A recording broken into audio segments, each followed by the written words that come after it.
Hello again, my little conscripts, and welcome to another Mordian Glory video. But it's not even a Mordian Glory video, it is a SaltCast, baby! For I am joined by the man, the myth, the admiral, Salty Simon. How are you doing, my erstwhile saline companion? I'm all right, but I'm a bit concerned by the time this comes out that there might be an army of dwarf fanboys working their way towards me to... You know, the good news is, Simon, due to the magic of cinema, that this is going to come out before the battle report. Oh, it's coming out before. It's coming out before. So, okay. Right. But so you can say what. So what that means is you can say what you hate about dwarves now and get people ready to hate you, and then they can see the battle report and then they can really hate you. I think it's the wrong community to be slating dwarves, to be honest. It's crazy how popular they are. Yeah, you're right, it is. It's so we need to fill the viewers in a little bit. Sam and I have been playing. We've been playing a bit of Old World recently. There's just had the Old World itch. Yeah, I think a big part of that is you've got your high elves, and you always want to use. I always like playing into something new, and when obviously the owner of something new, you want a good excuse to throw it down the tabletop. Yeah. So what we're going to do today, guys, is we're going to talk a little bit about.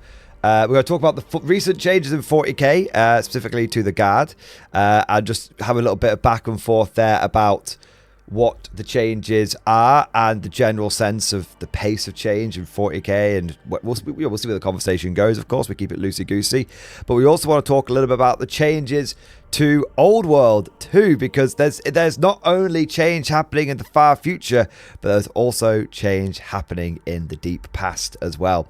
So we'll start off with the 40k stuff. We've teased a little bit of Old World. We've a bit of a foreshadowing there, as it were, but why don't we get into the 40k stuff first, and then we can have a little chat about the Old World stuff later. So, Simon, I know that you are completely plugged into the Matrix and are aware of every single minor change that has happened with the 40k update recently, right? Yes. That's definitely the case, yes. No, it's okay. Yes. As soon as I got home yesterday, I was just like, right, you know what? 6 hours a year was not enough, so I'm going to now dive into 24 different FAQs. It's been a lot of them, hasn't there? That's exactly what I did. Yes. Okay. So yeah, ask me anything I know. Ask you anything? Yes. Where do babies come from? No, that's nothing to do with the FAQs, is it? So, on a serious note, I've had a quick look at what's happened with FAQ, and I'm sort of going to throw some stuff at Simon. Just a couple of the high level bits that I've noticed, and Simon is going to sort of give his hot, uninformed takes, because that is the best. That's the best way to have I just told you I knew everything there was to know, and now you're saying I'm uninformed, right? The best way to have an opinion. I'm not The best way to have an opinion is to have an uninformed opinion. That's what I always say, and then never change. And then what you do is you dig in and you never change your mind, regardless of the facts presented. That's not like you at all, is it? I actually keep a really open mind. But anyway, so Simon, the Guard got nerfed again. Yes, and a lot of people. Not really. I do know this one. Yeah. The Guard got nerfed again. A lot of people are quite vexed at this, not necessarily because of how big the nerf is, but just because it feels like ever since 2025 kicked off, Guard have been nerfed. Like Bridgehead got taken around back to the chemical sheds and shot. Look at the flowers, Lenny, and then you had all the points of increases recently in the last Minotaur and Field Manual, and then it feels like barely 2 or 3 weeks have gone by, and now they've come out with another little nerf. This one I think was a graze. Bridgehead was an execution. The last update was just getting shot, and this one was I think just a little round as Nick took off the ear, as it were. So what it is. So firstly, I'll tell you what the update is, and then you can give us your thoughts on it, and then we can have a bit of a chat about how much things are changing at the moment. So the update for the viewers, and I think I've already run Simon through this. This is mostly for the viewers' benefit. Is that basically you can't use the crazy Creed command blob now, where you'd put Creed in a blob of 20 guardsmen with with 2 Voxcasters, and then Creed could use her ability to reduce the cost of a CP of a stratagem by 1 CP, and then you could use 2 Voxcasters on a 4-up, so 2 chances to get a command point back. Now, if you roll double 4, you only got 1 command point back, but 2 chances on a 4-up, statistically, you should get that.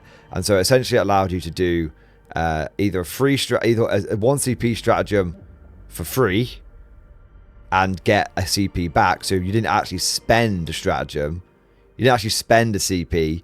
You spent the stratagem, but you didn't actually spend a CP, and you got given one for using a stratagem, which is brilliant. Or you could get an expensive 2 CP stratagem like Flexible Command and essentially get it for free, because you've reduced the cost of 2 to 1, and then you'd get a chance to get a CP back. So the net was basically 0. So, Simon, what do you think?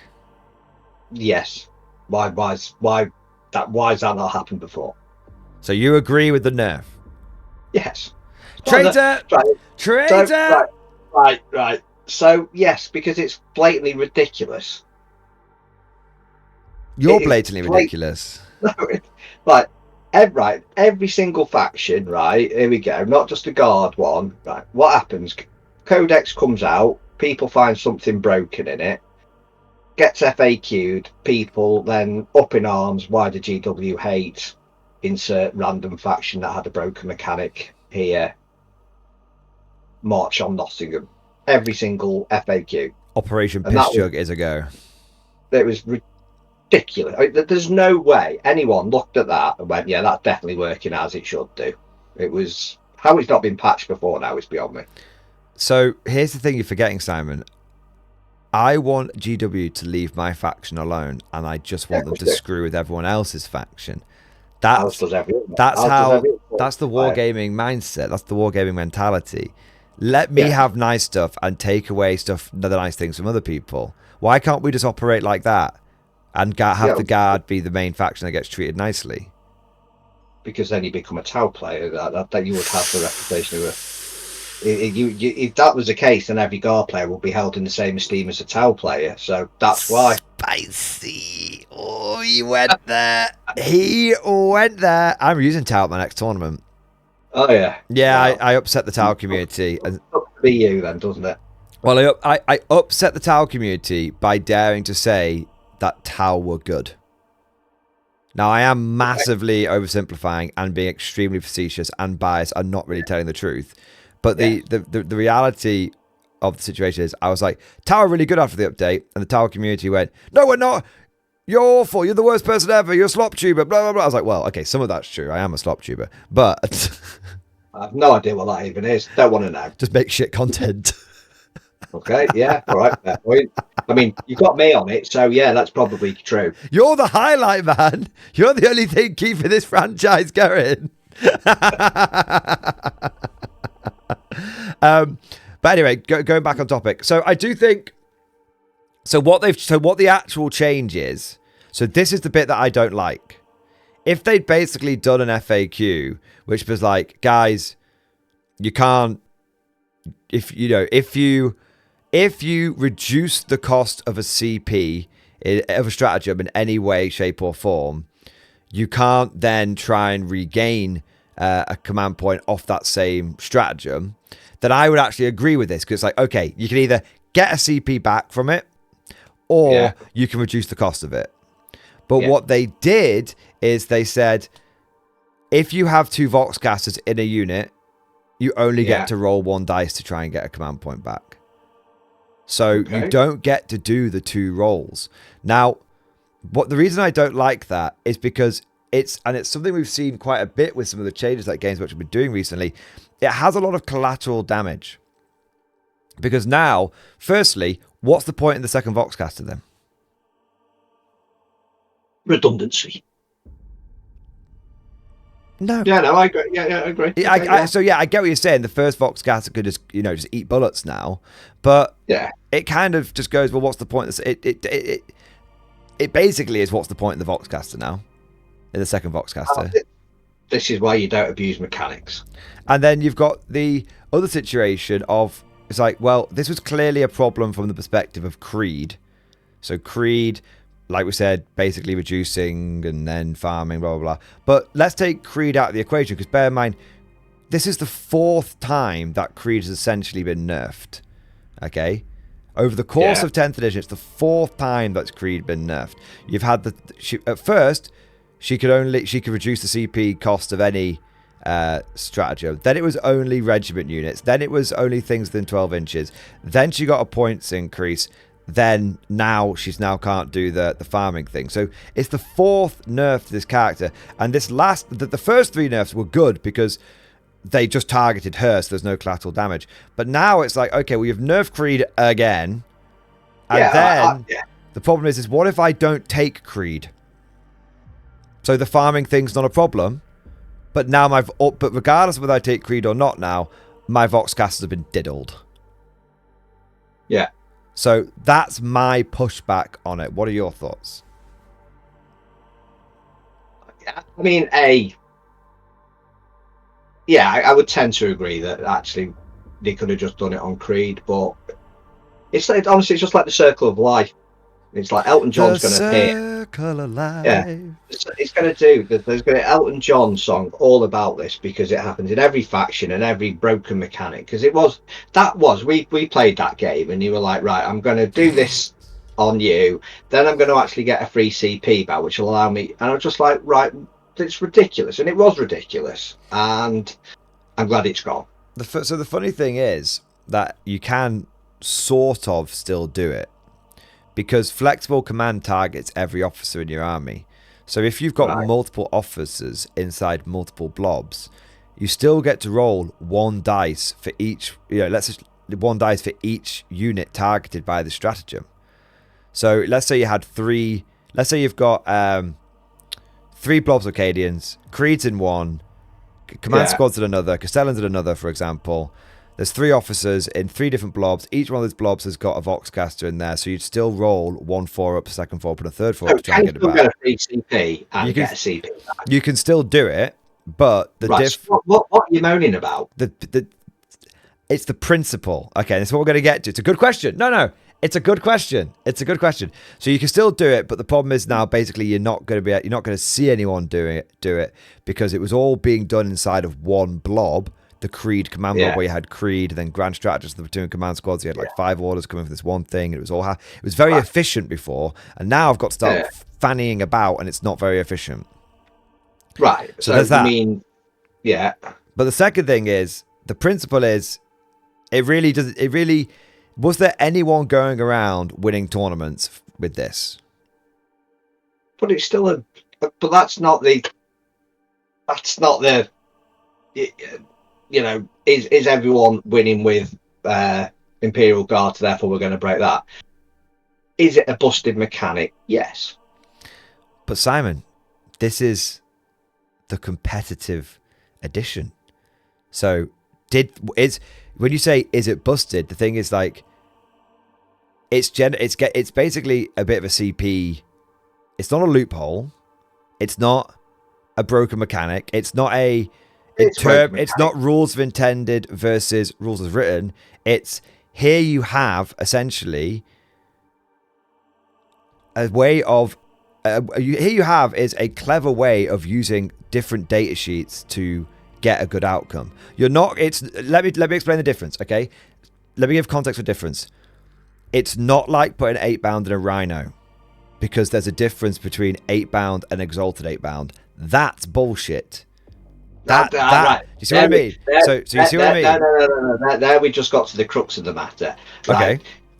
That is, if World Eaters do something that's clearly, or would appear to be not intended, that's bullshit. If you're doing it, then it's perfectly all right. No, so I disagree. So let me explain.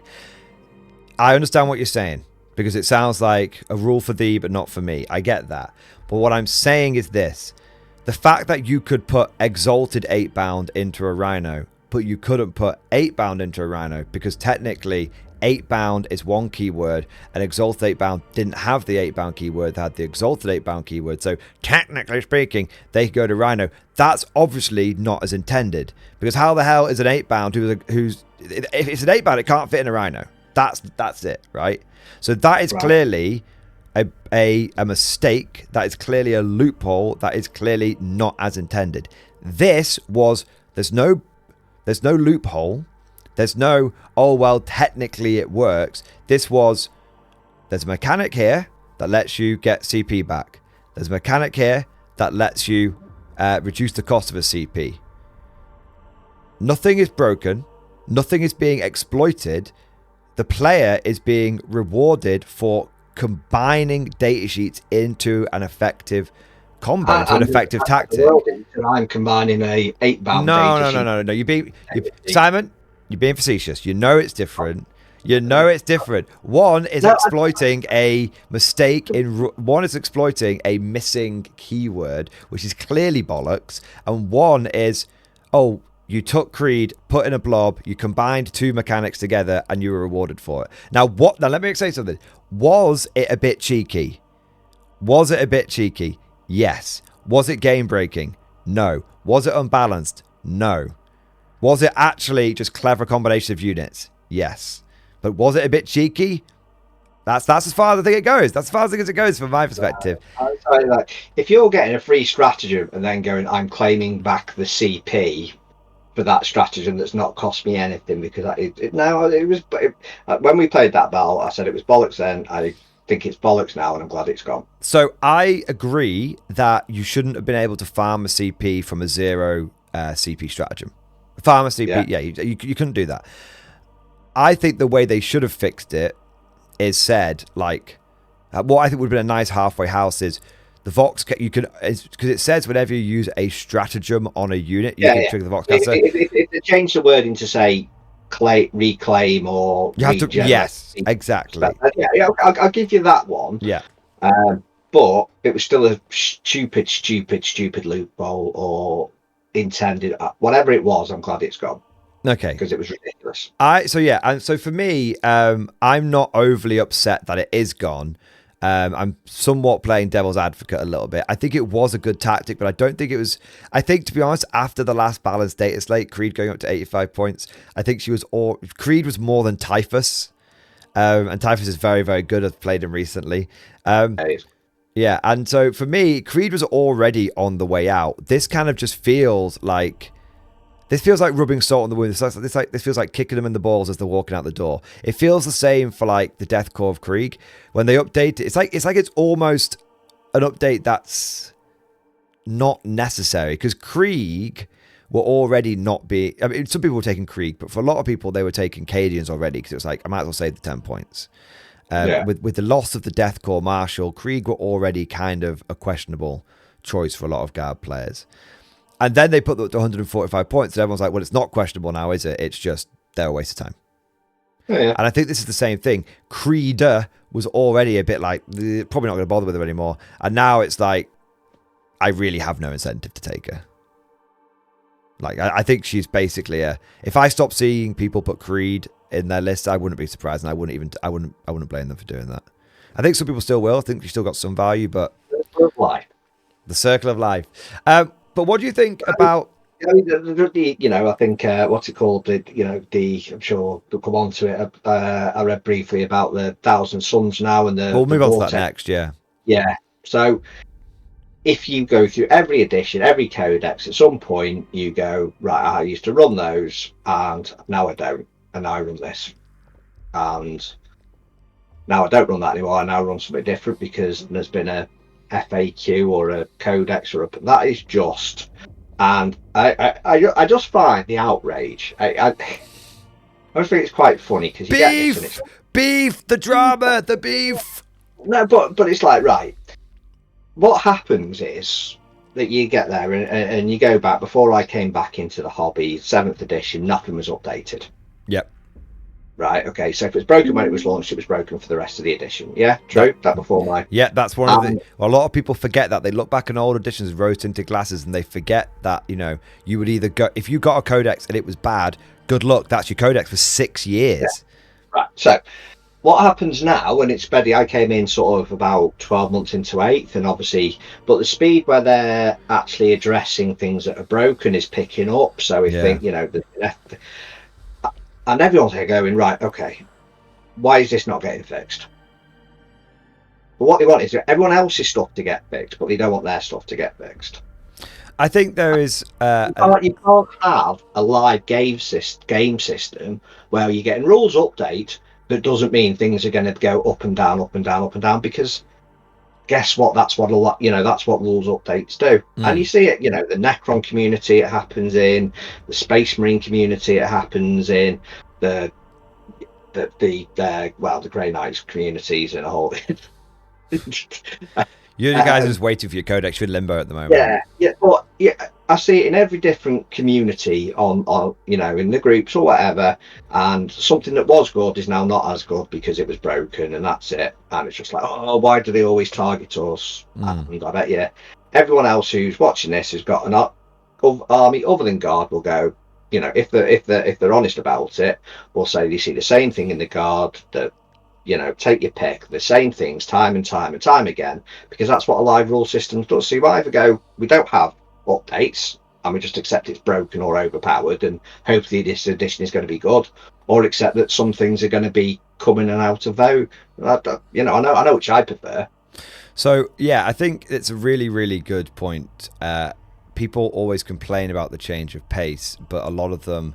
I don't think there's any maliciousness from it. I think there's also an element of that we've got a lot of players who never played 6th and 7th. Now, I would actually say the majority of Warhammer 40k players now are post 8th edition, sort of post 7th edition. I think we're the old men now, Ace. We're the ones that remember the old editions, but we're not in the majority anymore. But like my Necrons, if I play my Necrons, what I would consider to be competitive now is not what was competitive A index or B. When the Codex came out. When the Codex came out, we were going to Adepticon. I was like, right, I need some Doomstalkers. So I went out and because I knew I was going to a competition, I was going to a tournament. I wanted something competitive for the Canoptek Court build. Okay, they're not as good anymore. That's my choice as in that competitive list to do that. What you can't really sit there and do is go, oh no, change their army, keep mine the same. Okay, so yeah, to be fair, I'm not sure. There's always going to be an element of that, but I think what's quite interesting is more and more we've seen from the wider community, people when something's been obviously egregiously broken. People have seen the nerfs come in, and even the people that were like, let's say using Thousand Suns for example, who are like, they've seen the nerfs come in and they're like, yep, that was fair. And I think there is a sense of now, like, it's interesting. You would think that with the game, if something is released broken and everybody knows that it's going to get nerfed, you would think that would put people off it, wouldn't you? You would think that people wouldn't buy the broken thing. But what you actually get, and that is the prevailing line. That's the party line of, well, if they change the game too much, people won't buy anything because there's too much uncertainty. And I'm sure there could be some evidence for that. But as someone that plays on the competitive tabletop, do you know what I see when something's broken? Everyone rushes to use it before it gets nerfed, because they know the nerf is coming. They still buy the models. They still paint them up in 3 colors and a finger scoop of Astro Granite on the base. They still, like, I've really seen the painting standard at tournaments around, not for every army, but there's this definite trend of, you look around the gaming hall and there's like a significant portion of people who have very clearly just bought and built the army, like, and they've got it to the tournament. They've signed the tournament as quickly as possible. They've got the tournament as quickly as possible. They've painted it as quickly as possible. And they're using the broken thing, knowing that the nerf's coming, because they want to get the reps in with it first. knowing that later they're just going to sell the models off and then move on to the next thing, or keep them and put them in the storage box, which is the complete opposite of what you think would happen. You think people would avoid the broken thing. That's how they enjoy the hobby, Yeah. And that, no one's got a right to tell someone how to enjoy the hobby. No, of course, of course. But you know what? My general rule of thumb, when we played, one exception, I will tell someone they can't enjoy the hobby with Tal, though. Oh, I'd be the same with dwarves, but there you go. I'm so going to get murdered. That's going in the book. They've probably got a whole chapter after these couple of videos. I forgot what I was going to say then. We were talking about, you said no one has the right to say has someone hobbies, and I was talking... Right, yes, right. So my rule of thumb, apart from being grumpy, is that if I'm playing someone, and someone goes, right, this is how this mechanic works, right? And I go, okay, fair enough. You're using that stratagem on that unit to make it do that. Great, okay, that's fine. Understand that. That's how the game works. If someone says, I'm going to, and I'll give you two examples that were both guard, because we're both, obviously familiar. The one is I'm just going to completely three examples about, if I'm a Grey Knight player and I'm playing, back at the start, and I'm going, here's my Krieg blob, and my Krieg blob has got better shooting and a better save than your Grey Knight. So I was going, you what?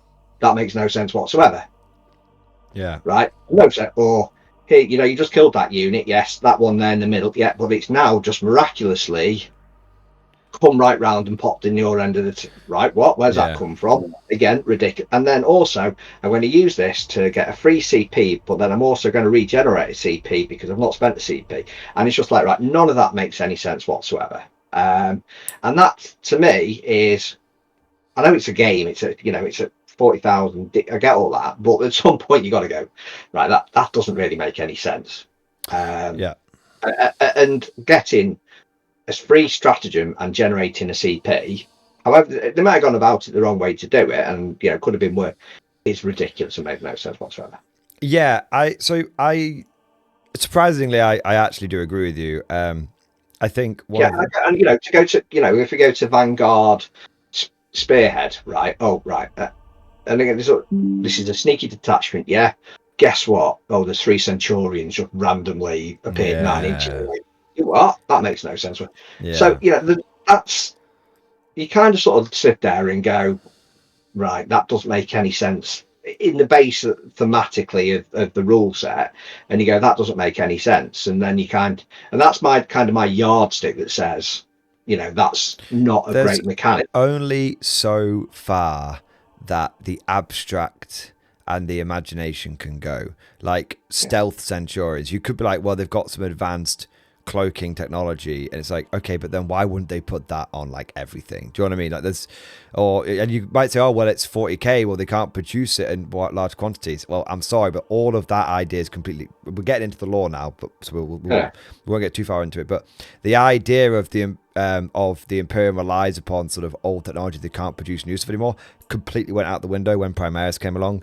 Where's the Rogal Dawn come from? Apparently they just invented it and just produced thousands of them off the bat. What about all the Primaris stuff? Like, they explain where the Marines came from, but inventing new shit, like where did the Invicta War suit? The Imperium is a really, really industrial empire. If you just throw new stuff in that they've come up with, they become super, super overpowered in universe. So if the Imperium invented a bunch of stealth technology that allowed things as chonky as Centurions to infiltrate up the board, and they've got that now, and it just happens, then they would stick it on absolutely everything, because it'd be such a massively overpowered thing for them to be able to do.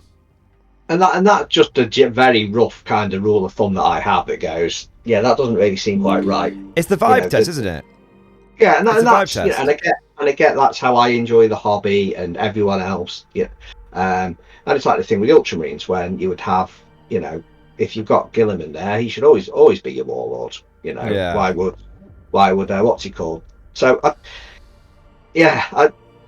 it was a stupid thing that could happen. I'm glad it's gone. If they've done it in a ham-fisted way, I'll take your word for it. I understand where you're coming from, but it was ridiculous. So for me, I think this is to sort of set my stall out a little bit. I am totally okay with them changing the game, because I was there, Gandalf, 3,000 years ago when they never changed the game, and it was way, way, way, way worse. I will take too much change over not enough change, because not enough change almost killed 40k. But the issue that I kind of have at the moment is it and it's easy for me to sit here and criticize it, because I'm not there coming up with the ideas. I just get to like complain about what they come up with. But the issue that I have is the way they go about changing. That's not the frequency, it's the amount of collateral damage. So a good example of this is guard reinforcements. It was broken. It was great to use it. It was a ton of fun. But in one tournament game, Simon, I brought back 60 infantry in one turn. Yeah. Because I had that much CP saved up. And basically, you shouldn't lose 60 infantry and your opponent basically get no... If I actually get screwed over for it, because then they're coming back from all the different angles. We both agreed that the way you fixed reinforcements is allow it to happen every turn, but it just comes on your board edge. Not your deployment zone, just your board edge. So yeah, you could use reinforcements to to support your home objective. Sure, okay, that's very, very powerful. But there's a big difference between securing your own objective and taking away someone else's in their backfield, because it's after turn 2. So now you can reinforcement into the bumhole like that. And then the problem is they went, okay, well now everybody can only bring one unit back. And then the collateral damage of that is they completely wiped out an entire Tyranid detachment and playstyle. Because it turned out the Unending Swarm was somewhat misleadingly named. Yeah. That's my problem with the way. And it's, again, looking at this more. And yes, it's a very, very minor thing. Now I can't get free stratagem. Boo-hoo-hoo. Yeah, I get it. But it's the way they've gone about it. They haven't fixed they've fixed the problem, but they've now actually basically completely removed any reason for taking two Voxcasters, which was never an issue, taking two Voxcasters, except for in this one issue. So they are solving problems with sledgehammers, not with scalpels, and that's my issue with at the moment. They are doing a good job of solving things. I like the fact they're jumping on top of things like Thousand Suns being a problem very quickly. Good job, GW. But Jesus Christ, you are going in there and you're just full autoing an entire room. You don't care who you hit. I honestly don't think two Vodcasters is the end of the world. No, but it's the principle. I don't think I've ever sat there and gone, oh no, that's a really broken mechanic. I get where you're coming from. Some detachments get nerfed into oblivion. I get that. It happened with my favourite detachment with Necrons who cannot take court, although it's made a bit of a comeback recently. But that went from being, the undisputed top one to begin with to hardly played, and then it's... you know what? I quite like that, if I'm honest. I really quite like that, because otherwise I just go, right, 3 years of playing cannot take court, and it's forced me to do other stuff. Personal preference, Personal preference. Okay, well, we'll move on, because inevitably we'll be here for another hour. The community hates me as well. Yeah. No, I think most people would agree on, like I said, I think most people are on the stance of, okay, you've closed a bit of a cheeky thing down. We just don't like the collateral damage. I think that's it. And it's also Creed getting a 4th nerf. I mean, Jesus Christ, at this point, just rewrite the data sheet, frankly. But let us very briefly touch upon the Thousand Suns nerfs. So, in essence, what's happened there, mate, is they've diddled the Mutalith Vortex Beast. So, its buffs can't stack now. You used to be able to stack them up. And they've also diddled the Warp Meld Pact. Now, you are someone who has actually played into this twice. So, you have a good sense of the power of Thousand Suns. Do you think that this, quick 30 seconds to a minute, 5 minutes, whatever it is, what's your hot take on Thousand Suns getting a nerf? Do you think it was necessary, or did the meta need a chance to adapt? It was horrendous playing them. Look, it's a straw poll of one.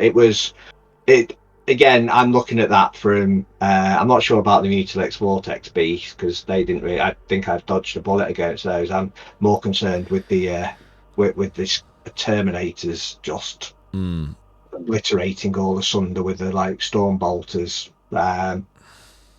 I think the Terminators are now still are actually what people are pivoting to. I think there was a big talk about how they, and I could be wrong here, so please correct me down in the comment section. They've changed, to be honest. Yeah, I think Simon, your issue is going to be that now everyone's going to be taking Scarab Cult, and that is a bit of a guess. I'm shooting from the hip there with that one, but my understanding is that the Mutaliths and the Warp Meld pack were the thing that got taken out, and I've seen a few comments. And one or two comments, people are saying Scarab Cult look even better now. But again, I could be wrong on that. They were very good at Scarab Cult. I think they were the ones that I played against. That's a shooty one, isn't it? Yeah, with the cool power swords, the Kopeshers. Yeah, don't know. I never played that one. Don't know. But it was the shooty one was horrendous. Okay. I know that much. Yeah. Fair, I haven't played the 2000 Suns yet, so each time. So they got firing deck back on the Rhino. Makes sense. Yeah, makes sense. Fire the range. So each time an enemy unit selects shoot or fight, and one or more mutant infantry or mutant that technology. Good TV, this. No, it's okay. We're doing it live. Subtract one from the wound roll. End of phase. Oh, I'm gonna have to read that properly. Yeah. I'd not played it, couldn't tell you. The shooting was horrendous. I'd still, giggle about my heart rate going into cardiac arrest when Mark started shooting me. That is hilarious. No, that's okay. It's just it is always best to say I don't know than to chat bollocks.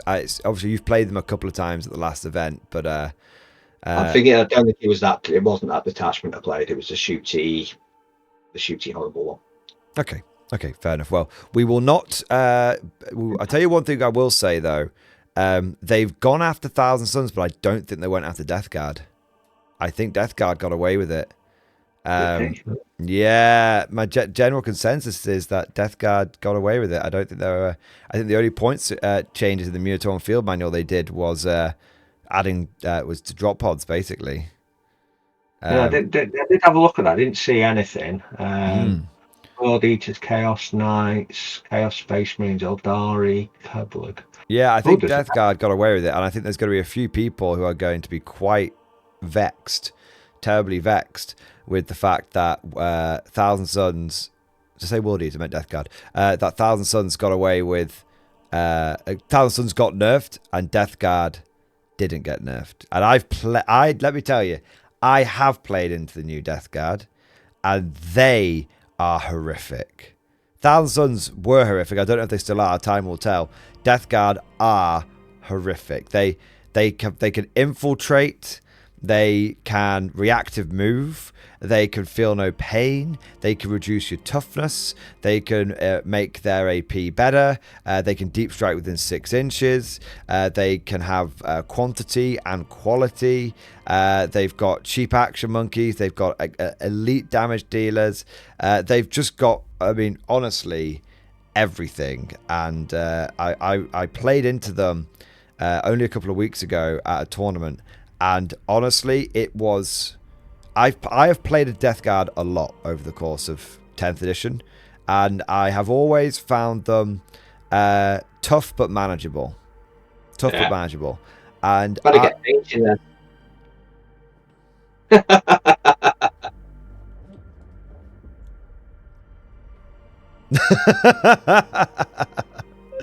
There you go. It won't. The camera won't focus on it, but you can get a general sense. Class. I've gone for Harris Death Guard colours.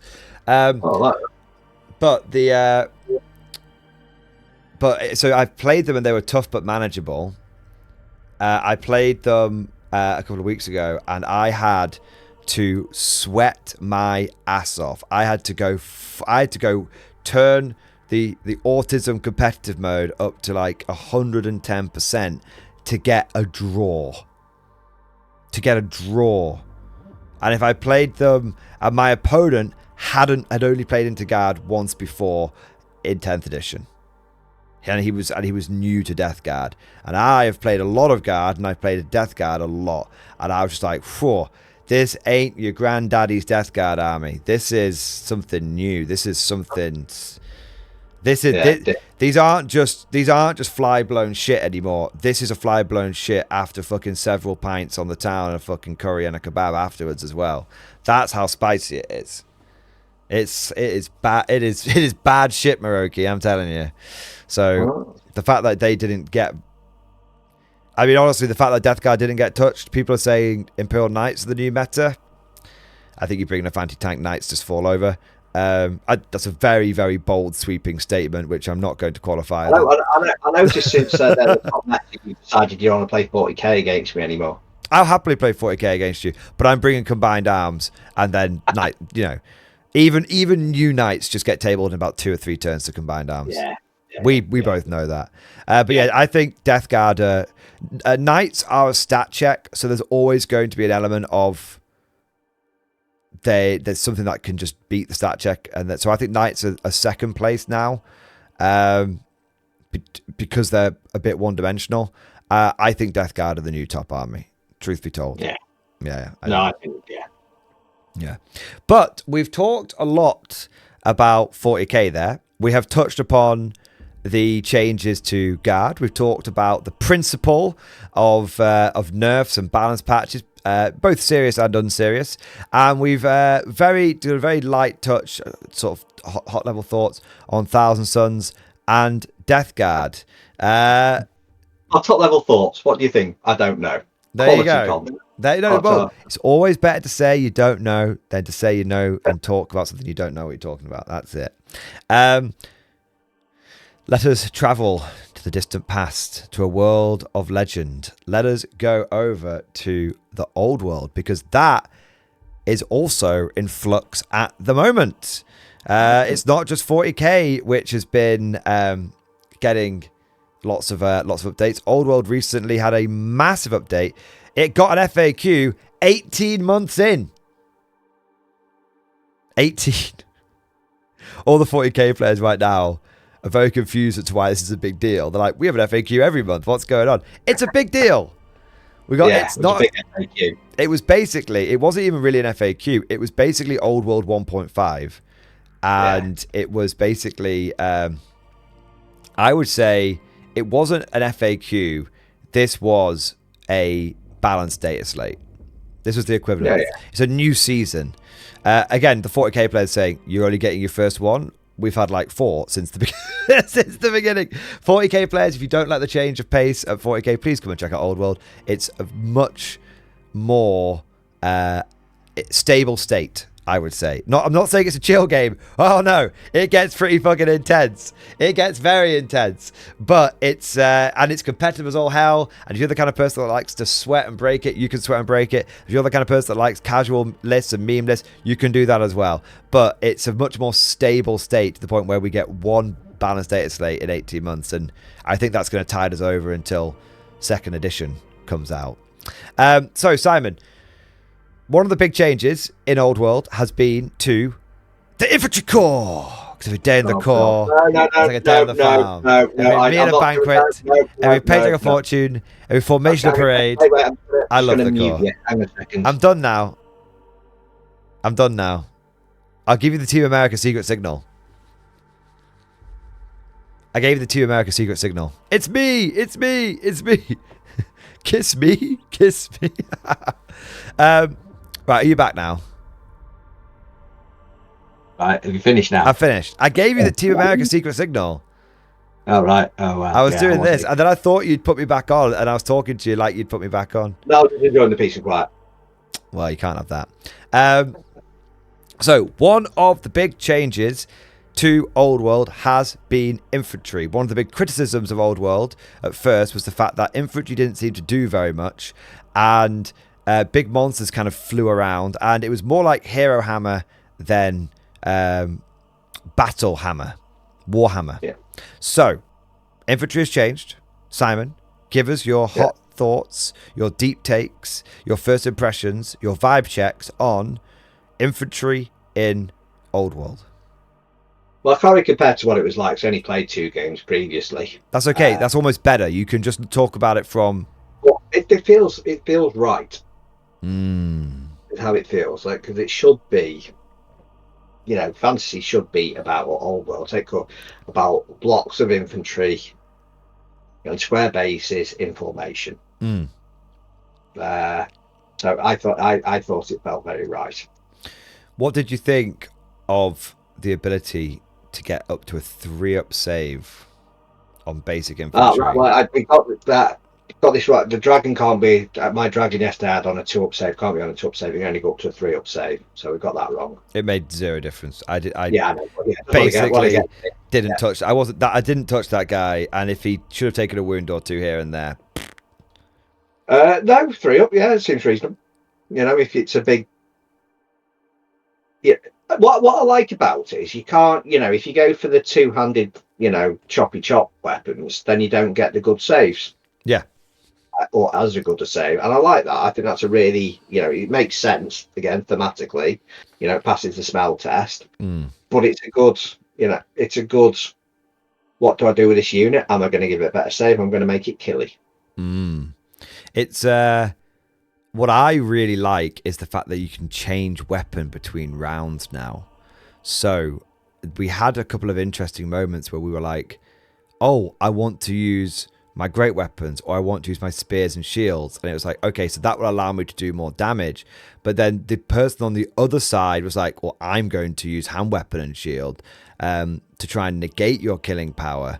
And it was kind of like this interesting game of do you try and turtle up, or is the best defense a good offense because you can like kill more enemy models, so then you take less return attacks. I really liked the feel of starting with like the hand weapon and shields and then pulling out the great axes sort of afterwards. We didn't quite pull it off, but I really liked the feel of that. Yeah. No, I thought it was a good. Again, it kind of gives you that thing as right. This unit is going to be there to. It's hammer and anvil. This is my anvil unit. It's going to stay there. I'm going to give it a 3-up or a 4-up save, and its job is to hold until I get whatever filth that's got great weapons can come charging into the side. I mean, I think it's a really, it's just a really simple but a good system. I think it helps. One of the criticisms that 40k has a little bit is it's quite lethal, and I think this change of being able to get up to a +1 to save, you've got hand weapon and shield. So just to explain to the dear viewers, if you have light armor, you have a 6-up save. If you have light armor and a shield, you have a 5-up save. If you have light armor, a shield, and a hand weapon, so not shield and spear, but shield and hand weapon, you get a 4-up save. Now, if you've got, so you get +1. If you have heavy armor, it starts off on a 5-up, then the shield gives you a 4-up, then the hand weapon and shield gives you a 3-up save. Now, we encountered this, and I think a very good example of this in the game that we played was the Humble Dwarf Warrior. Now, you may not know this, Simon, but Dwarf Warriors have basically not been seen on the tabletop for 18 months. Because people tried them out at first. They've ruined the game if they brought them back onto the tabletop, then, to be fair. Right. Put your dwarfism. Go back to Old World 1. Right, just you're a dwarfist, Simon. So putting your dwarfism to one side. The shit. I love it, right? But put it to one side. The problem you had was that Dwarf Warriors nobody took them because they're meant to be because they can basically. They're meant to be this tough unit that holds the line, and they only really had like a 4-up save, and you wouldn't think that a 4-up save versus a 3-up save would be a really big deal, but think about it this way: in 40k, a 4-up save is basically non-existent, and a 3-up save is actually quite important, especially when you take it to like cover and whatnot. And there's a lot less AP in Old World than there is in 40k, so relatively, it's quite a big deal. But now with the fact that Humble Dwarf Warrior is 9 points. It's 9 points, and he has a 3+ save. It's a proper tar pit. Yeah. It's a proper tar pit. But do you know what? Do you know what struck me? I was thinking about this last night. Chaos Warriors. Now Chaos Warriors are normally, and Warriors of Chaos are normally, a very offensive orientated army, and for the longest time nobody took the Chaos Warriors, the basic Chaos Warriors, because they were seen as too fragile because they only had heavy armor, not full plate. Well, now, if you've got Chaos Warriors, they will have a 3+ save because they'll have heavy armor, shield, and hand weapon. Now, one of the big things I think here, which no one's talking about, is the fact that their weapon skill 5 base, which makes them ridiculously defensive for a core choice, because what weapon skill is actually more of a defensive trait than an offensive trait in many ways. And their strength 4 base, Simon, and their toughness 4 base. So they're even better than my Dwarf Warriors are only weapon skill 4, strength 3. Imagine my Dwarf Warriors being weapon skill 5, strength 4 into your High Elves with a 3-up save. That is tanky and punchy. They're only 13 points a model as well. They're only 30 points a model. It's very interesting. And I think this idea of the anvil, because it's been all about hammers for the first 18 months of Old World. I think we're entering an anvil meta. Because if you try and take your Bretonnian Pegasus Knights, which were previously an absolute nightmare, and you sling them into the front of a unit of a unit of doughty, tough infantry now, those infantry are going to take your charge, and then they're going to start twatting you. God, the hand weapons have special rule magical attacks and AP -1 as standard. I think that's on Chosen. I think it's Chosen and sorcereled weapons. I don't think standard warriors get it. But correct me if I'm wrong. Right, okay, yeah, sorry. But dude, still, it makes Chosen very interesting because Chosen. The thing is, Chosen come with full plate, so everyone's got it. Really? I'm sure it says it on the special rules under Chaos Warriors. I have the book. I've only got Forces of Fantasy next to me. I'm looking at Chaos Warriors. Yeah. On the data sheet. Does it say ensorcelled weapons? Yeah, close sword and ensorcelled weapons marked for Chaos Undivided. No way. So they're inbuilt AP -1 as well. Yeah. Hand weapon shield Chaos Warriors, man. I'm telling you right now. Hand weapon shield Chaos Warriors. Magic attacks. Hand weapon shield Chaos Warriors. That's where it's at. You don't need the extra strength. You're strength 4 already. That will allow you to wound relatively tough things on 4s and pretty much everyone else on 3s. And you've got the weapons. So you're hitting on 3s, wounding on 3s, AP -1 with a 3-up save. Shield Wall Chaos Warriors. Not Shield Wall the special rule, but Shield Walls and like the vibe, what they're doing. That's where I think it is. I think Warriors of Chaos I think the Chaos Warriors in Warriors of Chaos just went from being a not taken unit to I'd take a brick of 20 of those. Because you don't even need as many because you're a Warrior of Chaos. You don't need to like take 30 or 40 of them. 20 will do. I was looking at the battalion of Warriors of Chaos. It's amazing, dude. It's a 2,000 point army. 32 Watt Chaos Warriors, 10 Chaos Knights, 2 Chariots. Bosh. I mean, I don't really like Chaos, but there you go. I did a video of this when they came out. Do it to just annoy you, to be honest. Well, I tell you what, mate. I'll do you a deal. If you get a box of Warriors of Chaos, I'll get a box of Warriors of Chaos. You worship one god. You worship Slanesh. I'll worship Nurgle. And we'll have a little... Oh, you are a dwarf player. Well, there you go. And I will... and we'll do a little mini campaign of our warbands fighting against each other in the Chaos Wastes. What's Frenzy special rule? So, Frenzy's +1 attack, but you only get it on the charge now. They diddled Frenzy. Did any model direction must re-roll any hits to hit of a natural 6? Bloody hell. Yeah, it can be really good if you're... Because most people hit you on 4s, so it means that 33% of the time they have to re-roll one of their hits against you. Now, they might still hit you, but it can be a bit of a good defensive Marcus Flemish is an extra +1 on initiative, so you're going to be on initiative 5. Yep. With AP -1 hand weapons. Whoa. Initiative 5 is a really big break point as well, because whilst most of the time people will still go before you, if they're using great weapons, you strike first. Yeah. And also there is I think there's an item in the Warriors of Chaos book, which means that when people charge you, they strike last.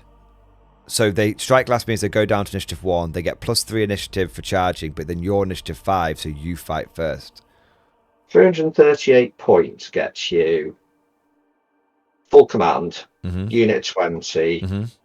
heavy armor shield with the Marcus Lanesh. There you go. That's a hell of a brick. Nice Truthfully, one. what's your leadership on that? 9? 8. Leadership 8. Do you have Warband? Yeah. No, it doesn't. It's got close order. Okay, so if you were going to go down that route, you would want like a general and BSB, not in that one unit, but in general. But I think, a couple of units, I can definitely see a couple of units of Chaos Warriors just being like, bosh. Yeah, definitely. Yeah. Let's go. Yeah. Anyway, carry on. No, well, to be honest, so that was the first bit. I truly think we're entering a Anvil meta. I think there are going to be situations now where traditionally very offensive orientated armies are going to find themselves in the ever increasingly uncomfortable position that charging is not something they want to do. Look at your Silver Helms yesterday. No, that's not. Silver Helms are shock cavalry. No, mine was definitely a not. They are the equivalent of Bretonnians. They've got the weapon skill. They've got the armor save. They're only toughness 3 like Bretonnians, and yet a single unit of dwarf warriors basically completely locked them down. No, it wasn't. They just got blown off by your organ gun. Okay, take the organ out of the equation. Would you want it to have charged that big unit of 30 dwarf warriors? I wasn't going to touch it. It was only the fact that you.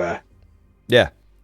And I'm saying if we go into it, if the meta swings to a heavy infantry meta, I think Bretonnia, who's a top dog right now, because they just go around charging everybody, I don't think they do. I think Bretonnia struggles in the future.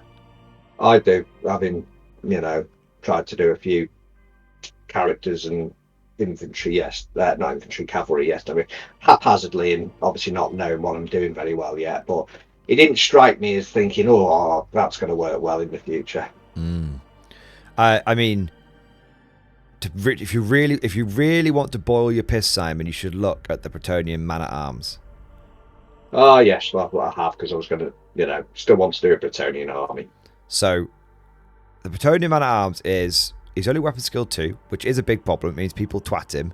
It means like Warrior of Chaos hits him on a 2, and he hits the Warrior of Chaos on a 5. But the truth of the matter is that these two units won't really be going into each other. We're looking at tar pit potential.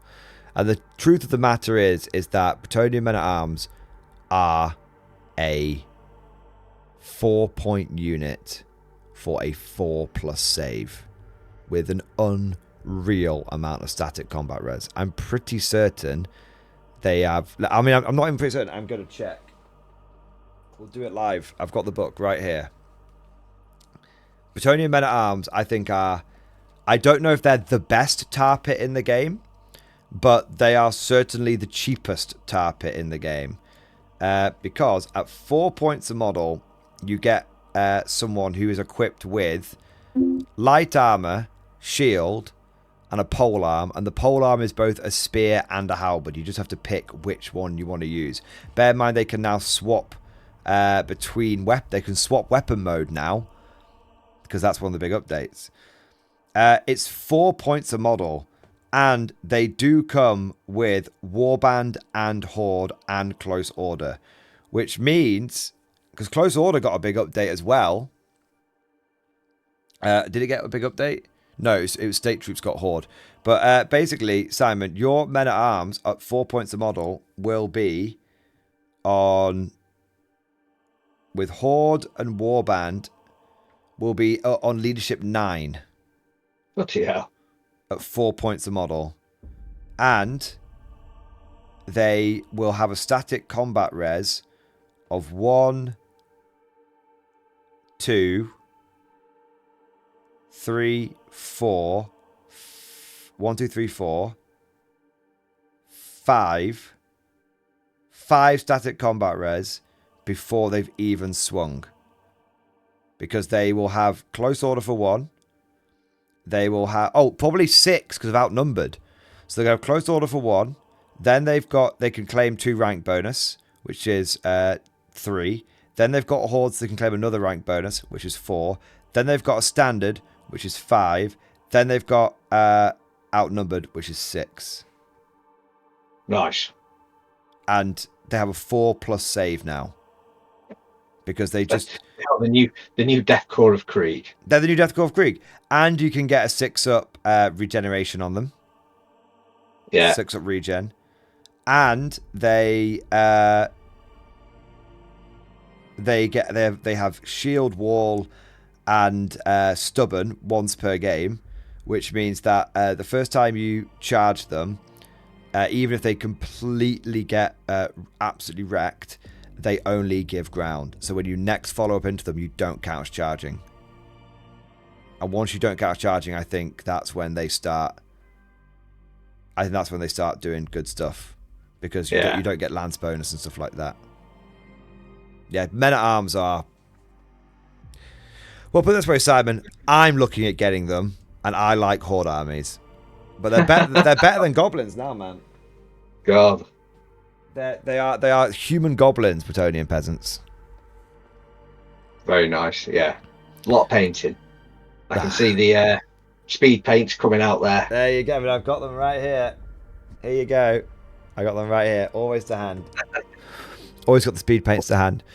So, we've talked a bit about some of the updates. One thing I would like you to wax lyrical on, and you can talk about this in any way, shape, or form. Go wherever your meandering thoughts take you, Simon, both past and present, and future.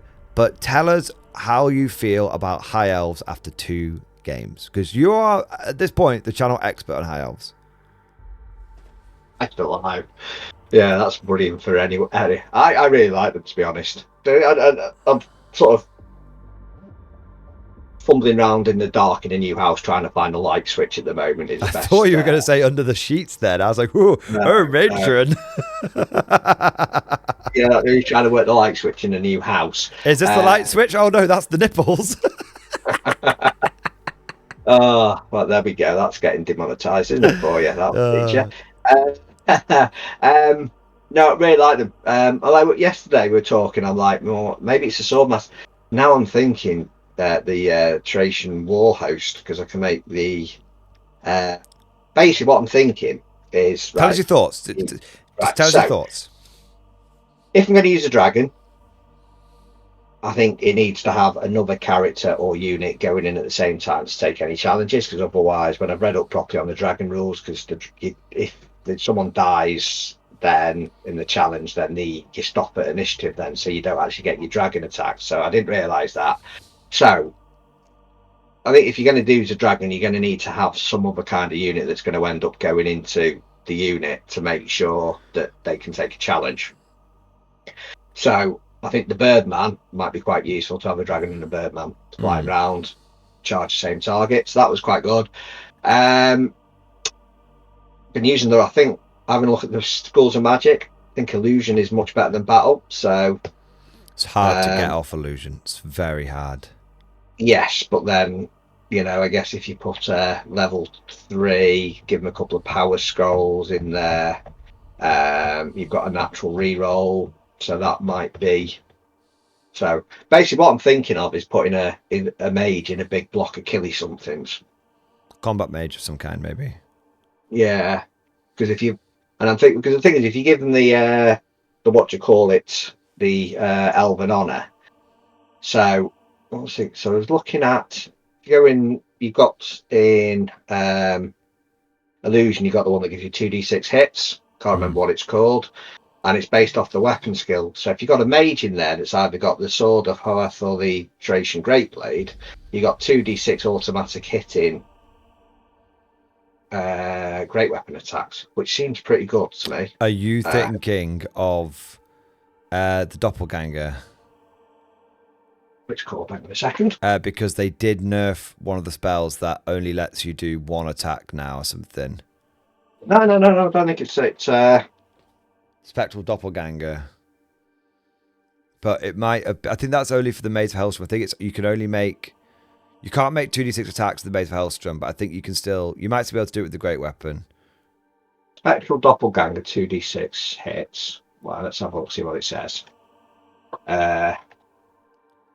So yeah, I'm thinking that you pop. Well, I was thinking I was going to Google this now and find out that I'm not thinking it any longer. And It might just be. I think it just got nerfed for Empire. I think you're okay. Because Empire had a weapon that you only can make one attack with it, but it was like one mega attack. And then people worked out that if you use Spectral Doppelganger, you can make 2d6 mega attacks with it. And then they FAQ'd it straight away because that didn't pass the vibe check, Simon. No, and it wouldn't. No, can the spell Spectral Doppelganger from the Law of Illusion be used with a magic weapon that allows the wielder to make any single attack? No, weapons limited to single attack can only inflict a single hit. There you go. So you're all right. So yeah, so you're okay. That's what I'm thinking. So I'm going to pop a level 2 in level 3. Give him a couple of power scrolls. Law Familiar. Don't need to invest in a weapon because he's going to get that with or she. You know, that could be a fee. I've got to fit. Welcome to Wokian Glory. There we are. All very.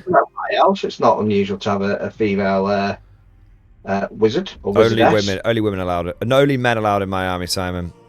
Well, there you go. That's on you. No. But anyway. It turns out that all of my dwarf army is an all-female dwarf army. But as Gimli said, male dwarves and female dwarves look so similar.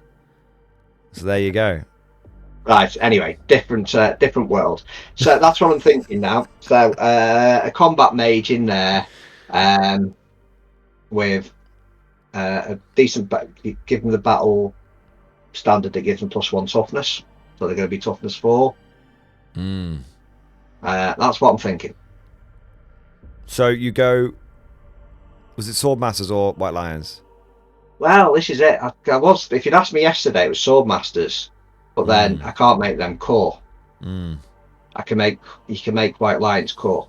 Can you take Swordmasters in a White Lions army? No, I'd take White Lions instead as core. You make a good point. However, I do have one counterpoint. Yeah. Swordmasters are cooler. Yeah, but I completely agree. Yeah.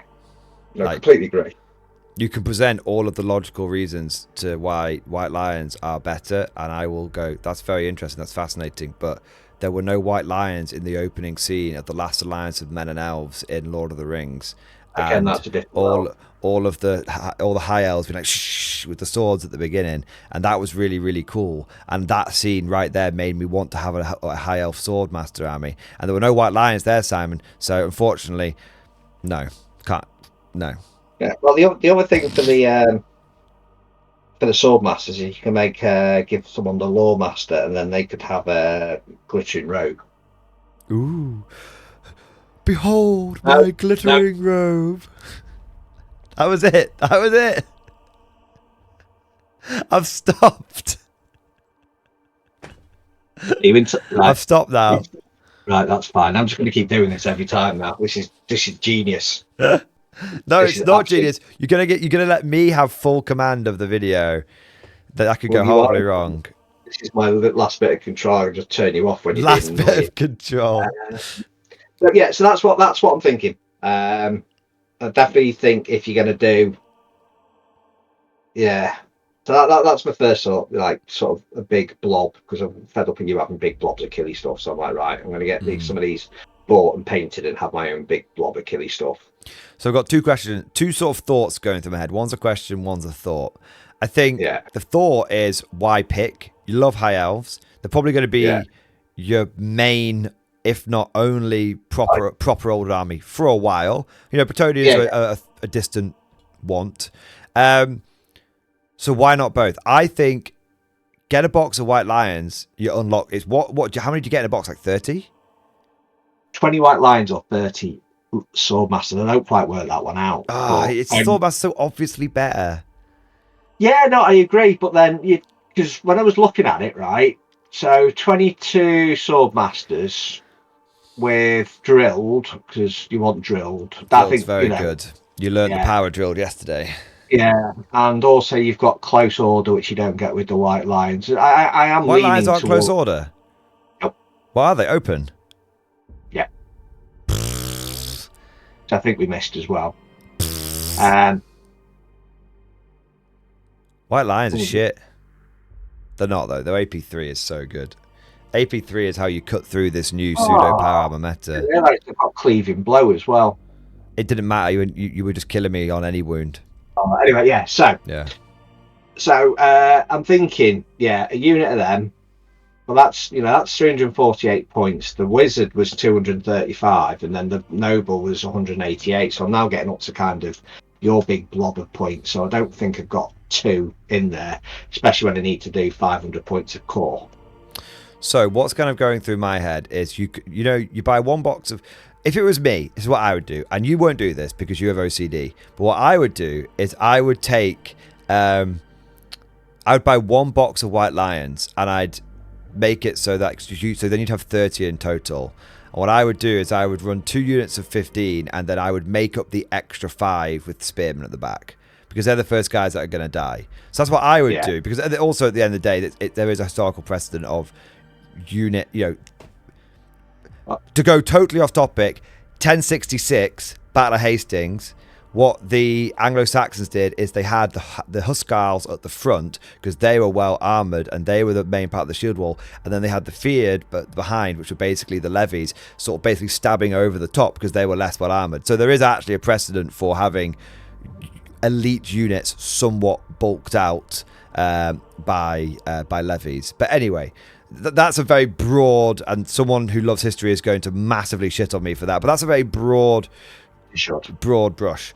So that's what I would do, Simon. But so I would say try your White Lion army, and then also try your Swordmaster army. But this is one question.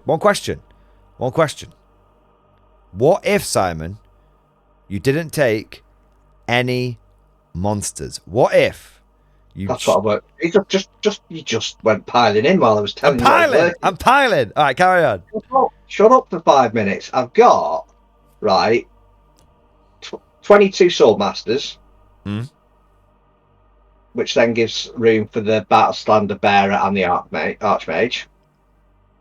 I've got 24 White Lions, so 3 4s, 3 8s. Okay. 2 blocks of 25 Spearmen. Ooh. And a smattering of archers, and that still leaves me reporting for duty, 295 points. Which then gives me another buffing mage to go into the White Lions, possibly. Yes. I can't use a law for MIDI, so I might have to go a level 4 to... Because you can cast the same spell multiple times, can't you? From different wizards. Yeah. So you could have 2 wizards do Fireball, for example. Yeah. So that's kind of what I was... You'd then go another... Archmage, because I could make one of the Archmages as much. The Archmage's leadership. So what's the rules? You can't have your Battle Standard Bearer as your Warlord. It's got to have someone of a different. Your highest leadership model has to be your general. Yeah. And your general and Battle Standard Bearer can't be the same person. So you could have like a general of the Empire be your general, and then you can have a captain of the Empire be a BSB, for example. But if I've got an Archmage and a Noble both with leadership 8 in the same then you pick. I get to pick. Yeah. So what I could do is, because you'd have to go level 4 because you won't be able to get that Archmage has got to go Adaptation Hunter. This is what I've been working on, to be fair. Alvin Honor, he needs to be a Adaptation Hunter. Level 4, couple of Power Scrolls. And that's pretty much, yeah. So I'll basically have 2 killy blocks with Battle Mages in, 2 units of Spearmen, and some smattering of Archers. How many archers? 2 units of 5. But I could play around with them. I like it. So it's basically 4 bricks of infantry. 4 bricks, 2 anvils, and 2 choppies. 2 choppies. That's what I'm thinking anyway. That's kind of I mean, put some healing potions on, or some I'll probably need to put a few Seeds of Regeneration maybe, or Seed of Rebirth. They're only 25 points. Give myself a regen save. So some magic items to go on there. But yeah, that's kind of what I'm thinking. That's kind of cool. And that I think if we do end up in a very infantry heavy meta, which I think we're going to, I think that will play nicely into that meta. Yeah. Because you can always go, people will hear the army, and in their mind they'll envisage these like squares, and then there's always like, oh well, what if you get outflanked? The reality is that you just go wide. Yeah. Just go wider. Go if you need to, go 10 by 2 on a couple of your more killy blocks. That's what I did with my Dwarf Warriors, wasn't it? I was often going 2 wide rather than 3 deep, as and when I needed to. I think there's a chance. I think what's so good about that is the high initiative that you possess, because you'll be initiative 6 when you get charged on the killy blobs, which will typically allow you to strike at the same time as a lot of enemy units. And you'll be initiative 6 on the spearman blobs because of elven reflexes plus spears. Yeah. So even though it's infantry focused, which normally invites criticism because you don't get the first blow in, you get to be infantry focused and you get to be striking first in many cases. Not all cases, but many cases. I like it a lot. Yeah, that's what I'm thinking. Or maybe go with Blobber 30, what do you call them? Seaguard. Seaguard, instead of having 225s, and then just that'll free up some. That's kind of what I'm thinking. So I definitely want 2. Definitely want 1 killy mega blob with the mage in, and I think illusion is a good, because I'm going to be +2. I don't think many people are going to be taking what do you call it, level 3 wizards. I think most people are going to stick to level 1s and a couple of damage rolls for when I absolutely have to try and get plus a reroll. So that's what I'm thinking. And when I'd look at illusion this morning, I thought, oh, that's very nice. It's very good. It's just hard to get the spell. It was hard to get the spells off before. Now I feel like it's really hard to get the spells off. Yeah. But you could try it out. If it doesn't work, it doesn't work. Do you know what I mean? It's not like you're stuck with one magical law. It's like you can switch into other ones in other games if you want to. Yeah, that's my idea. But really liked the whole world. Enjoyed it. Didn't like dwarves, but that's not going to change. It's a bit frustrating because that's just like just learning a new game. You can be frustrating when it's just like, right, I didn't realise that could happen. Yeah. So that's fine. It's a new game. You live and learn. So more Old World in the future. Oh, definitely. Yeah, really enjoyed it. Fantasy was my first game back in the early 90s. What's your, and this is a big question, and we don't really have time to touch upon it, but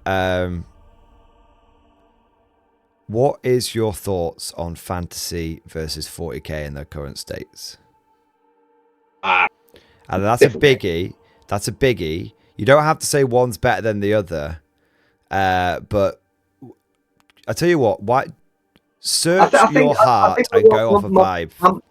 My one thing with playing Old World was yesterday was that I came up with a plan. It didn't quite work, but I could actually put my plan into place. Whereas I never quite feel like that with 40k, because people can zip across the table, and it's a bit like I always say this about bolt action, that actually you can go, right, this is what this unit's going to be aiming to do over the next 2 or 3 turns. Whereas 40k, you don't really get that to the same extent because there's so much more dynamism. It feels like for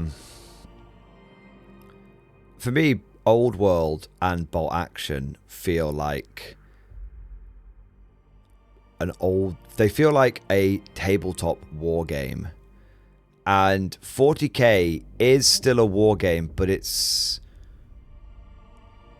got, I don't know, it's not a board game. So we'll say it's a board game now. It's not a board game, but it's not a war game.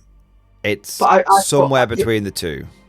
I really like secondary objectives in 40k. I think that's a great mechanic. I think the different movements. So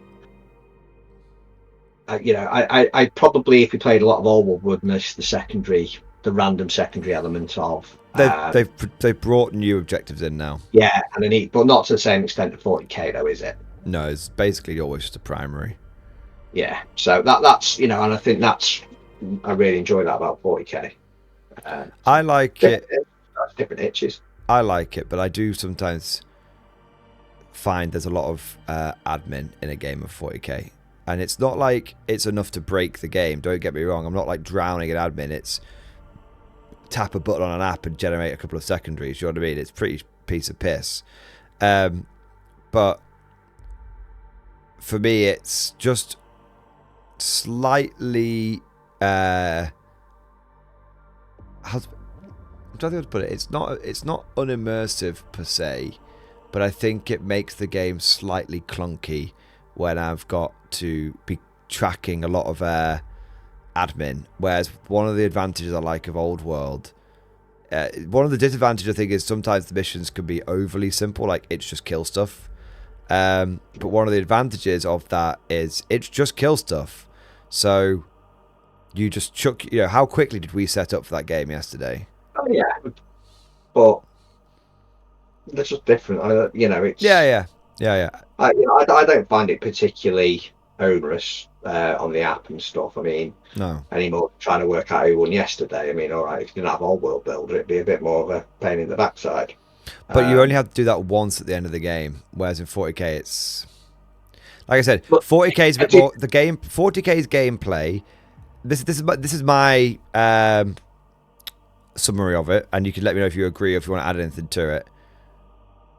40k has more. The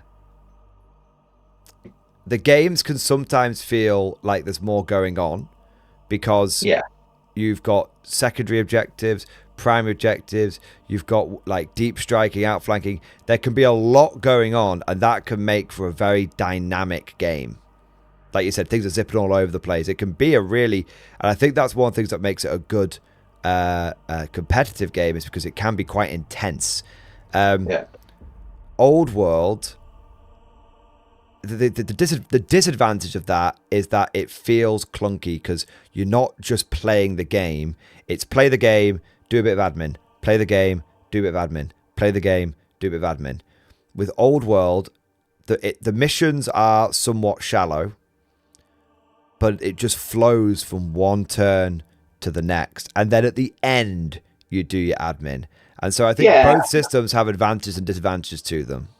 Yeah. I mean, I think the one thing when I was today, spending an hour this morning just having a look at my list, is that what was a bit weird is when I was trying to come up with a list, whereas you kind of used to having a lot more MSU in 40k, and that doesn't work in Old World. Unit of 10 elite troops is just a waste of time in the current world. Yeah. I don't know if it was useless before or not.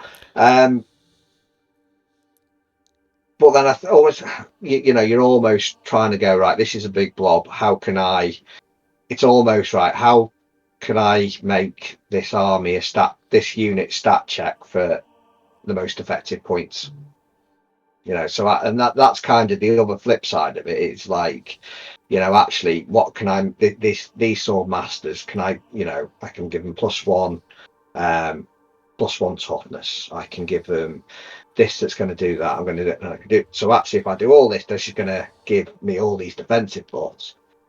Is that going to outstat check my opponent? So that's just not saying it's a stat check game, but that's just the list building is that's how you're looking at it when you're building your 40k list. It's more, how am I going to do this element of this game? And that two different games. I think you're absolutely right. I think you've touched on something that I've never really considered it before, but 40k is MSU the game, and and so it's MSU, and then there's the occasional big unit, and then big blob. I'm saying, not like big like a monster or something. So 40k is MSU the game with a bit of Horde, and Old World now I would say is Horde the game with a bit of MSU. And we're talking very broad brush. There'll always be someone will down in the comment section I'm basing that on two games, so but first impressions are, I think, important. Yeah. Do you want to? I've got 2 hot takes for you. 2 hot questions for you. Yeah. Horse Heresy 3.0. Yeah, looking forward to it. Looking forward to it. Yeah, I think try and learn another bloody game again, but there you go. I never really learned the last one. What are your thoughts on the? Have you seen any of the changes from 2.0 to 3.0? Not really, no. Okay. If I'm honest. Okay, we'll leave that there. We'll come back around to that another day. Yeah. What about the new Terminators? Not a fan. Not a fan. I mean, what on earth? I mean, they look like 80 power dressers. Well, for some people, that's going to be a huge plus. Honestly, like, you know, what is this? What is this? You know, it looks like it's 80s business people. Like, right, how big a suit, shoulder pads can I get? Yeah. What about Mark II power armor? I really like that. That was pretty cool. I agree. What about? Not one that's you're not going to see many of that in my Raven Guard. To be fair. But and I really like that because you're going to get the sort of real mishmash of units. Plastic Fellblade. Yeah, looks pretty cool. Would you get one for Raven Guard though? I'm going to have a look when it all comes out and plan what I want to do with them. Fair. Because you can play it, you know. Let's see. I've not even seen. They've not released the Legion rules yet, have they?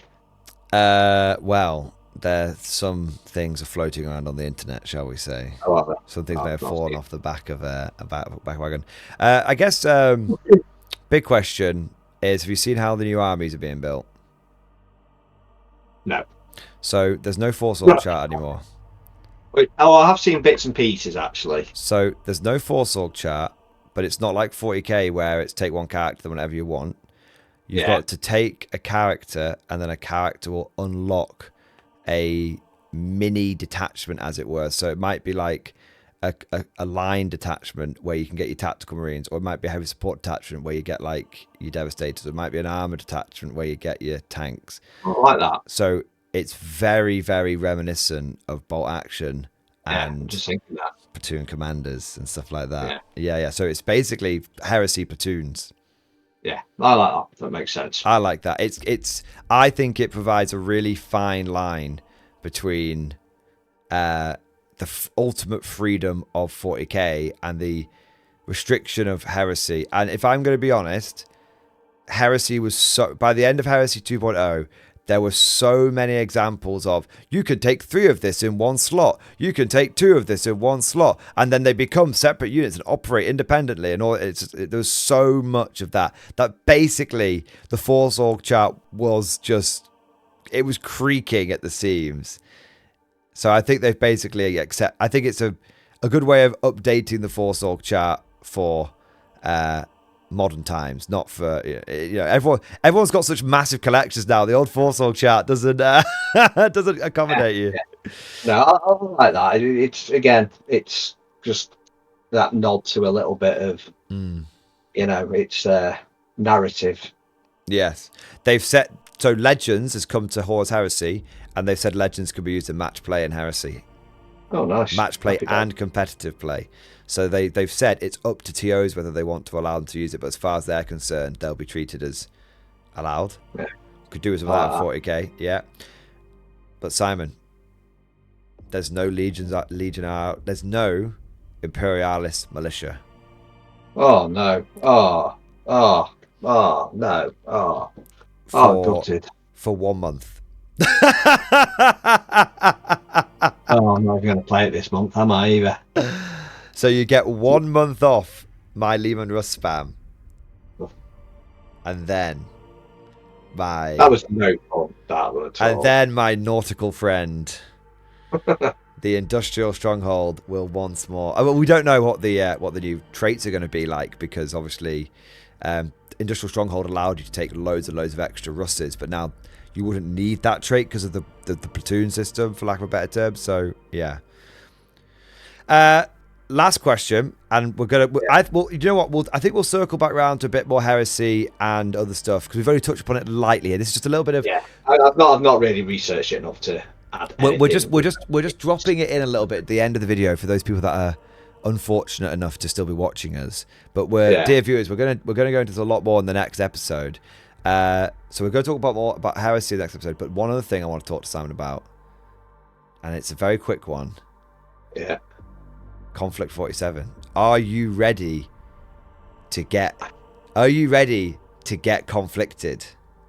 Oh, honestly, I can't. There's another game system we have to learn. Hashtag conflict curious. It does, yeah. Only because I can get Roman legionary Italians. That's the one bit that looks really cool more than anything that I've looked at, and the fact that they can play on either side. I played both sides, so I always come out on top. But I'm going to be honest.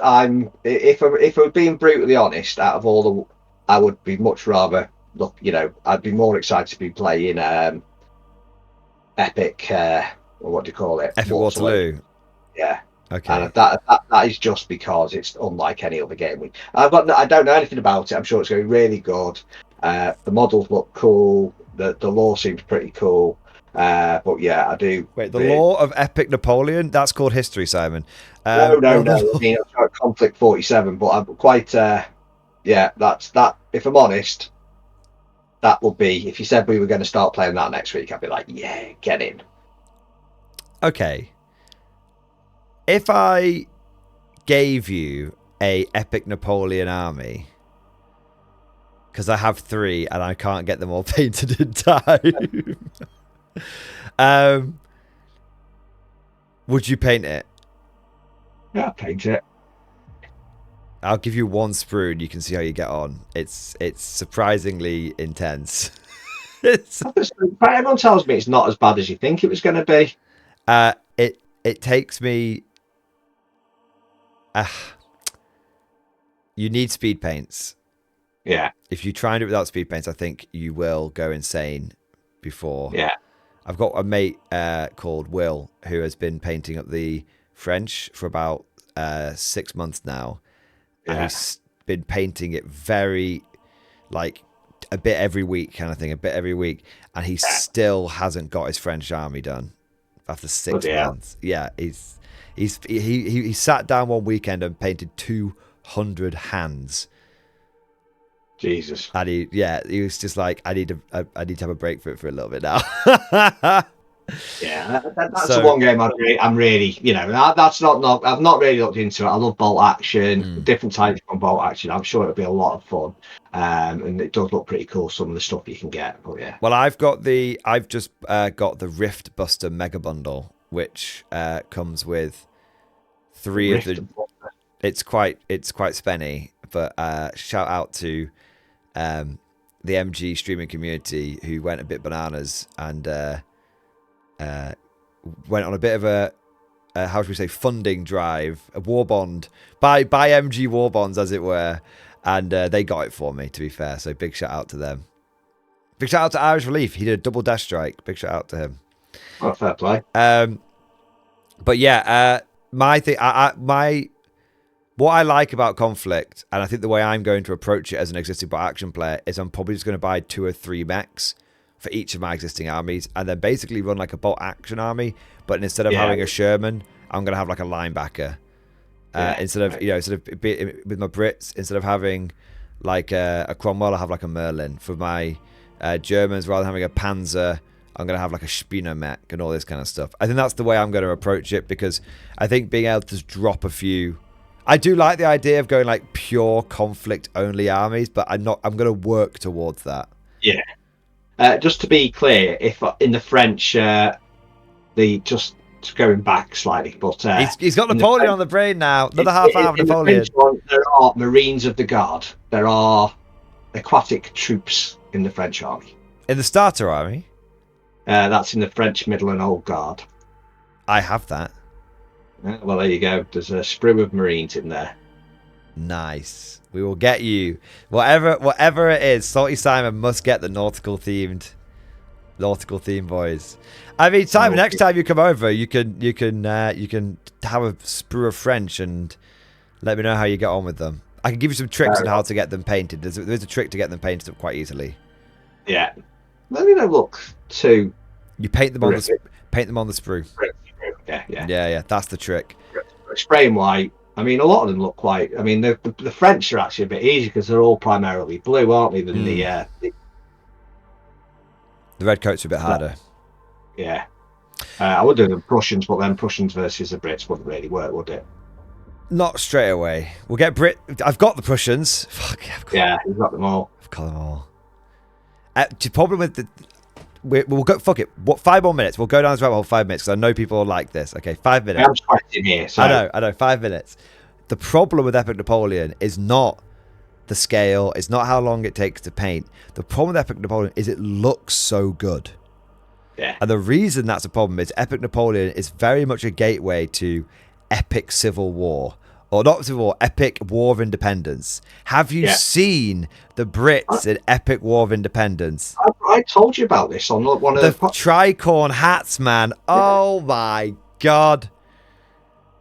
Epic scale War of Independence. I mean, who would you do? I won't be the Colonials. Oh well, see, I don't want to be the Colonials either. Yeah, but a lot of your fans are Colonials. These rustics are so inept. It nearly takes the honour out of victory. But there you go. Yeah, I've got more. So that's probably Epic. You do the Yanks. Well, I'm a paint blue, wouldn't I? To be fair, the only reason I don't like the Yanks in the Americans in American War for Independence, the starter army from Warlord, is it's mostly militia. I think the colonial army, the regular guy, the Continental Army, that's it. I think the Continental Army looks very spiffy ho, but I think I'm not into militia. I'm a Mordian player. I like my fancy uniforms, so that's why I was kind of put off the Continental Army. But if I was to do Continental, I would happily do it, but I'd have to be less militia. Sorry, all the fans of the film The Patriot, but less militia and more Continental Army. Yeah. Would I want to be on Team Mel Gibson? Yeah. That's a bit of a, Well, then that's Team Heath Ledger as well, and he was pretty cool. Well, there you go. This seems the best way of skipping around the minefield. Yeah. Of upsetting half of your viewers. Hey, Mel Gibson in The Patriot, it was a good film. It was a cheesy film. It was very, very historically accurate. Actually saying what's that U571 was historically accurate. Which was that? That's the one where they got they got the Enigma machine off a submarine. Oh yeah, the Americans said they cracked the Enigma code, didn't they? It was like, no, they didn't crack it. They said that they got the first Enigma machine, but yeah, they didn't. That was like there was protests outside the premiere from veterans. Well, there you go. I think the most historical film is Churchill, the Hollywood Years, where Churchill was an American. That's a cool film. That's a good film. Yeah, Churchill's running around with an M16 in World War II. Yeah, that's a good historical film. That probably about as historical as The Patriot, and with the benefit of hindsight. Anyway, moving swiftly on. Tell you what, I would want to do, but it is, someone's got to play quote unquote the baddies, which that's going to upset a lot of people. But American Civil War, Gettysburg. Love to do Gettysburg. So it's such the battle. Well, yeah, but you just said you're struggling to do Waterloo, and now you're three different this is the problem with epic scale. You get one, and then you look at the little dudes, and you're like, God, I need more of this. But then there's also English Civil War. Wait, there's epic English Civil War? Yeah, pikes and shot. What? I didn't even realise. I thought they did that in full scale. No, was it full scale? I'm sure. No, it's epic. Oh my God! Are you a roundhead? Are you a royalist or a parliamentarian? What do you think? Parliamentarian. Yeah, I was gonna say. Yeah. I'm a royalist all the way, baby. I'm a royalist. Look, dude, know what?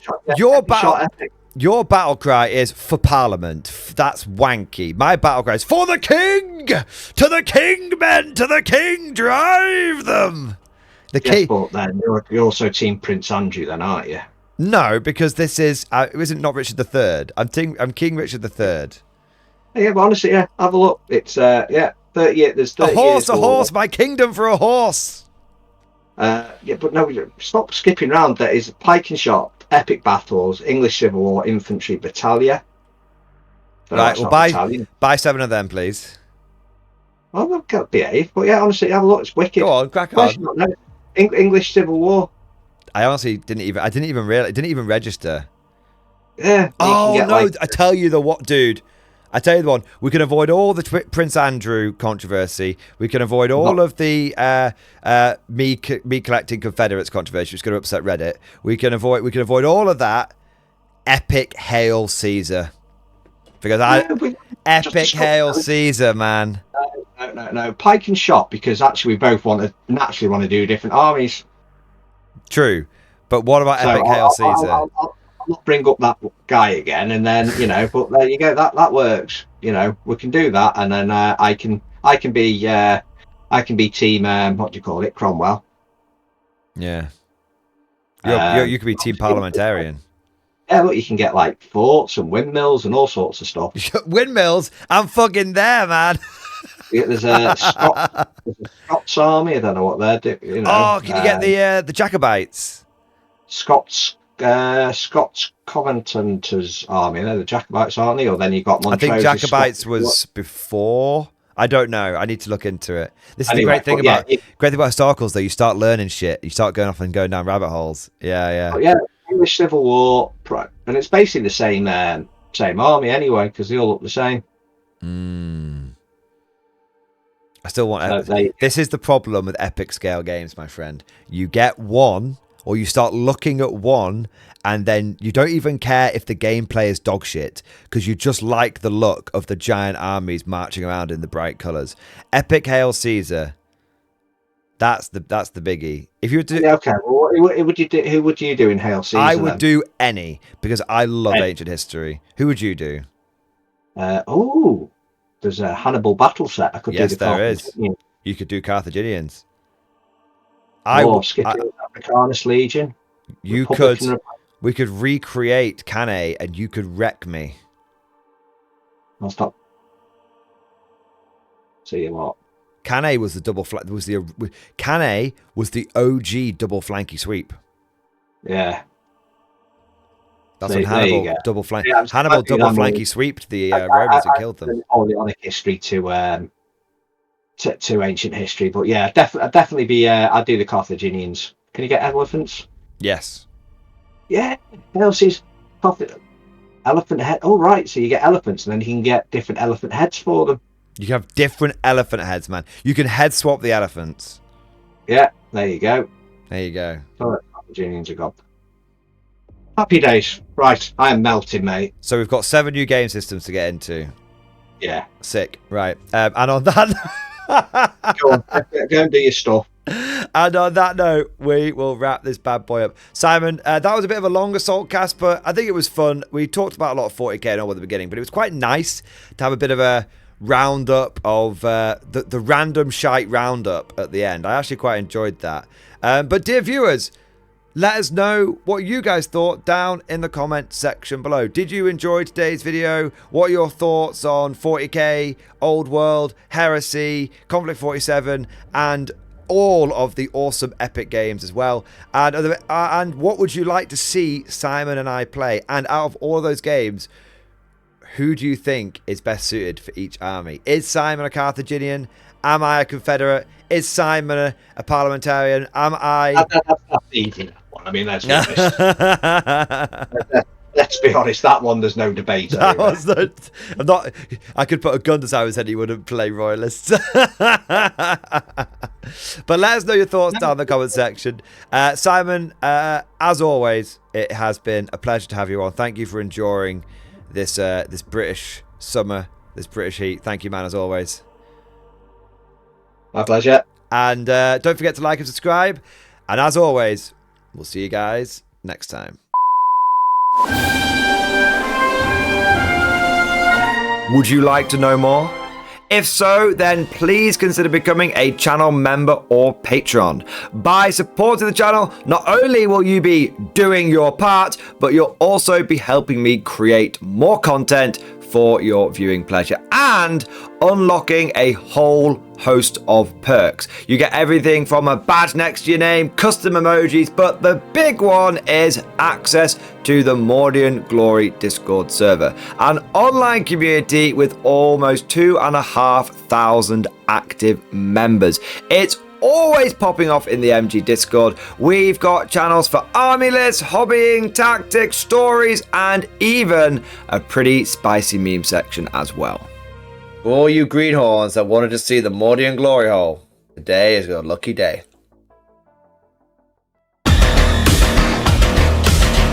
And joking aside, I do want to say a massive thank you to all of the current channel members and patrons.